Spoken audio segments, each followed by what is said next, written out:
జగనన్న భూరక్ష పథకం కింద ఈ పుస్తకాలు ప్రింట్ చేసి ఆయన బొమ్మేసి ఇదే మేము పాస్బుక్ అని చెప్పేసి ఇస్తున్నాడు.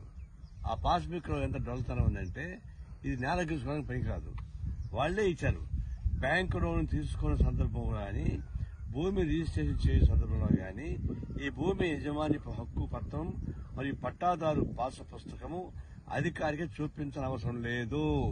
అంటే ఇది బోగస్ పత్రం, దేనికి పనికిరాదు, నేల గీసుకుంటే కూడా పనికిరాదు. బొమ్మ చేసి కొన్ని వందల కోట్ల రూపాయలు ఖర్చు పెట్టి మొత్తానికి ఇది పంపిణీ చేశాడు. ఇది అసలు ముందు కాంగ్రెస్ గవర్నమెంట్ ఉన్నప్పుడు తెచ్చింది ఇది పాస్బుక్. ఇది తర్వాత చంద్రబాబు నాయుడు వచ్చాక అది ఇచ్చింది పాస్బుక్. ఇది దీనిలో అన్ని రకాల హక్కులు ఉన్నాయి. పాస్బుక్ తీసిస్తాను అన్ని వ్యాలిడ్.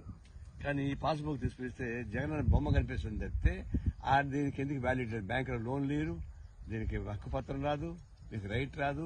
ఊరికి విగ్రహలాగా పెట్టుకోవచ్చు. దాంతోపాటు స్త్రీ సర్వే అని సర్వే చేశాడు, సెటిల్డ్ సర్వే.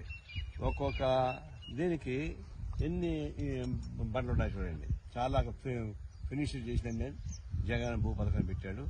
దీనివల్ల ఏమవుతోంది, ఇప్పుడు ఈ సర్వే నెంబరు ఈ సర్వే పక్కన ఉంటాయనుకోండి, ఈ నారాయణ బలన్పూర్ నెంబర్ 2 సర్వే నెంబరు అది జాయింట్ పత్రం ఇచ్చేసాడు.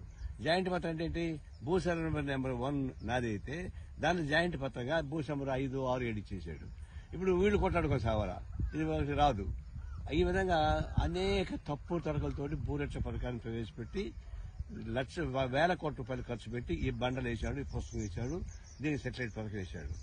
ఇది ఇట్లాంటిదే ఒక తెలంగాణ ముఖ్యమంత్రి కూడా ధరణి చేశాడు.